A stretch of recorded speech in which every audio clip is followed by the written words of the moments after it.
Hey guys, so you want to learn how to smack some Mythic Plus keys as the Subrogue? Well, you come to the right place here. Subrogues is a great class and it's super fun to play. So I'll go over everything you need to know, how to get started on your Subrogue, how to play your Subrogue, and how to master it here in this video here. So if you like and enjoy it, don't forget to hit the like button, leave a comment what you thought of it, or if you have some other tips for people that I may have missed, subscribe and ring the bell. Also check out the live stream over on twitch.tv/KillerChris, links below, and to everything else down there. On with the show. Alrighty guys here, so let's talk about some Subrogue talents here that you will need to know about if you are gonna play Subrogue in Mythic Plus. So the first robe we have here is actually a pretty interesting robe. We have the options Weapon Master, Gloomblade, and Premeditation. Gloomblade, throw that in the trash, you will not use it for Mythic Plus, at least not in this patch here. Mainly because the two other options are just way better. So you can actually have a pretty much of a choice whether you want Premeditation or Weapon Master. Both are very valuable. Let's talk about Weapon Master first. Weapon Master will give you extra hits on Shadow Strike and Backstab, which primarily is only that usable single target. And therefore many people that tend to argue that Premeditation is just so much better because you won't press Shadow Strike that often, which is actually not the case in many dungeons. What the uncapped AoE here change, that is a bit up in the air, and the potential interaction with the tier set from Weapon Master, that definitely has a option to be a lot better. And the main reason why Premeditation is not that good is because it does not eliminate your need to press Slice and Dice at all. It gives you some extra combo punches, which is really nice, which you also have to press Shadow Strike to get. So either way, you're gonna have to press Shadow Strike to get any benefits from these talents, and you can also try and make sure you refill your Slice and Dice just as you finish a pack. So the last finisher you cast in that pack is a Slice and Dice, and you go into the next one with a full one. That one, you never have to press Slice and Dice at all anyway. Next up, Shadow Focus is the prime thing here to take, as we will actually be able to press all our finishers and all our damage without have to worry about energy regen, which will cause issue if we build our gear right, as we will not be picking any haste if we can't get rid of it. Night Star is possibly a good choice if you for some reason have a lot of haste, but is not ideal. Next up, we're going to play Deeper Stratagem, as most of our damage is going to come from finishers. And since we're likely going to be pulling a shit ton of mobs, we are going to get those Shuriken Storms to fill up all the 6 combo points anyway. Cheat Death, shouldn't have to explain much. You have a healer with you. Unless you're going to do some gimmicky soaks, you might take Elusiveness. Otherwise, Cheat Death is the option to go with. Next up, Prey on the Weak. Every time you stun stuff, which you will be doing in a lot of cases, or if you want to help out your teammates, if you don't have burst, your teammates, I'm gonna pop. Just gonna keep shot all the mobs while you do that. Then you can pop and do more damage. Hey, Rogue the support class. Anyone? Shot that out is also useful and can also be played. Personally, I prefer Prey on the Weak a lot more. Enveloping Shadows, mandatory. Having the ability to pool an extra Shadow Dance and more Shadow Dance, and that is just the only option here, really. Lastly, but definitely not least, we are gonna take Shuriken Tornado. And the synergizes really well with Shadow Focus, as you will be using that Shadow Focus with and cutting your energy cost of Shuriken Tornado in half, which is really nice. So you can just press your Shuriken Tornado and then you can just spam black powders. It is amazing. And that is pretty much all you need to know for the talents. Alrighty guys, here. So for our Covenant choice, we are going to be Venthyr here. As you can see, we're chilling in the Venthyr Covenant Hall. And let's go over and take a look at the Soulbinds, which is like the second set of talents as we know. Alright, so for the Soulbind, we're going to pick Theotar the Mad Duke, as he allows us to use free potency conduits and still get all the lovely damage benefits that we would like for him. Also, because his T has the chance to give us 3% agility for 4 hours, which we can reroll once every hour. This is kind of a really shitty talent, I think. I think it would be at least let us target or blacklist one we don't want, because you really don't want haste as a subtlety rogue. But let's take a look here what else we get. We are gonna take Soothing Shade. We get some mastery here, more finishing damage, more black powder damage when we stand under that. That's pretty nice. We are gonna take Lashing Scars, which if we have it upgraded as of now here at the start, is gonna do even more damage. And this allows us to do a lot of funnel damage while doing AoE as well. And with our legendary from our Covenant, this is gonna be absolutely sick. So a lot of damage here from Fragilizations. We're gonna get a lot of stats as well, which is really damn sick. Then we are going down here. Stellar Staccato gives us a lot more cooldown reduction on Shadow Blades, which makes it really important that you keep up your slice and dice to get that Shadow Blade cooldowns as low as possible.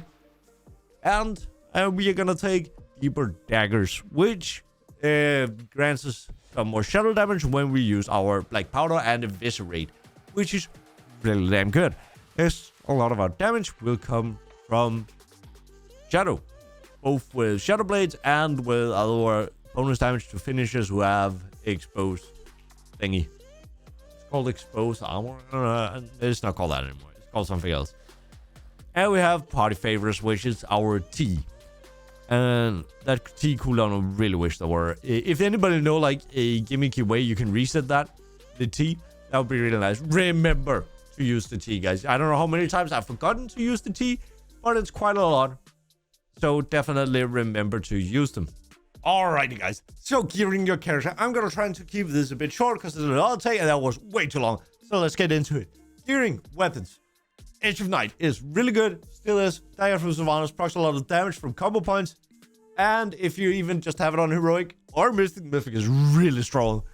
If you have it on Heroic, it will likely remain best in slot for your offhand unless they decide to nerf it, because that's an old item and you shouldn't use it. I don't know. So it's likely going to be the best in the slot for your offhand. And other than that, you want to take your legendaries. We're going to have our Covenant legendary, which is the Obedience one. And to that, we are going to take either Finality or Acaris. Acaris might see, it's seen some changes. It might see some more changes and it interacts with the Foresight bonus. So we're going to be casting a lot of Shadow Strikes.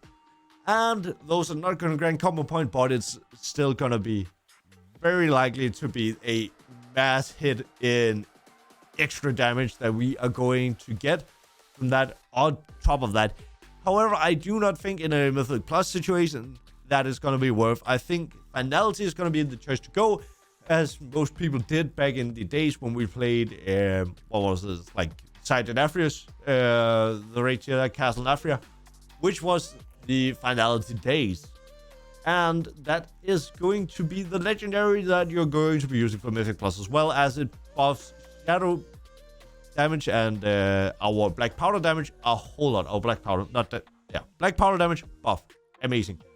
For stats, we're going to take Verse and Crit. Verse and Crit, all depending on how much you want. You might want to take a bit less of some and a bit more of others, but those are the two primary stats you're going to focus on as a sub-rogue here. Haste and Mastery. Mastery is decent. You can have a little bit of it, and it scales really well on the lower levels. Before you get too much of it, you still want to focus primarily on Crit and Versa.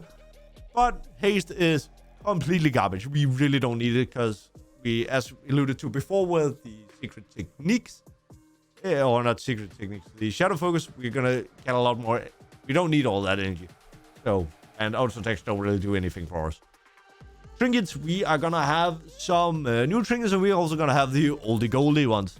So there's the shadow totem thingy from the other side. It's pretty good on use trinket.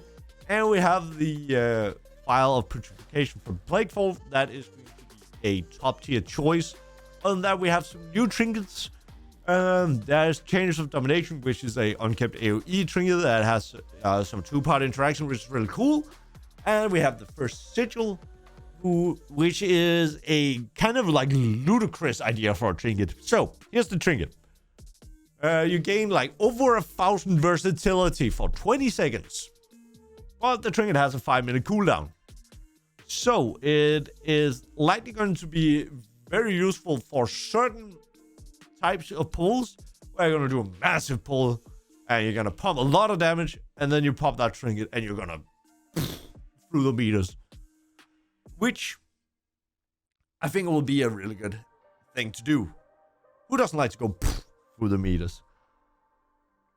But that pretty much covers the the interesting items, trinkets, and what you want to be focused on gearing. Of course, I always recommend you sim your characters.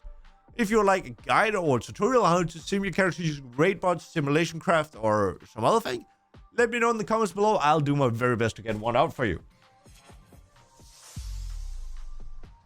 Alrighty, guys, here we are back in our order hall, Ventfield hall thingy, and we're gonna show you the basics of doing damage and how you can like do a burst and how you do an opener and how to just in general handle your subrogue. So the first things first is that we are going to use our instant poison, and we are either gonna use numbing or crippling. Most situations you'll use numbing, as not a whole lot of other classes can slow their attack speed, which many others can do the slow. So numbing is primarily your go-to choice. So here we are having a little poll, a swarm training dummy poll here. And what you might think, okay, we're gonna start stealthy, yes. We're gonna shadow strike. Yeah, all right, we're gonna start a slice and dice here. And what you do here is that you fill up to either 5 or 6 combo points, and you use a finish, kind of like this here, just Shuriken Storm, Black Powder, Shuriken Storm, Black Powder. With slice and dice, we want to keep that up to lower our cooldown on shadow strikes if we are playing Stellar Staccato.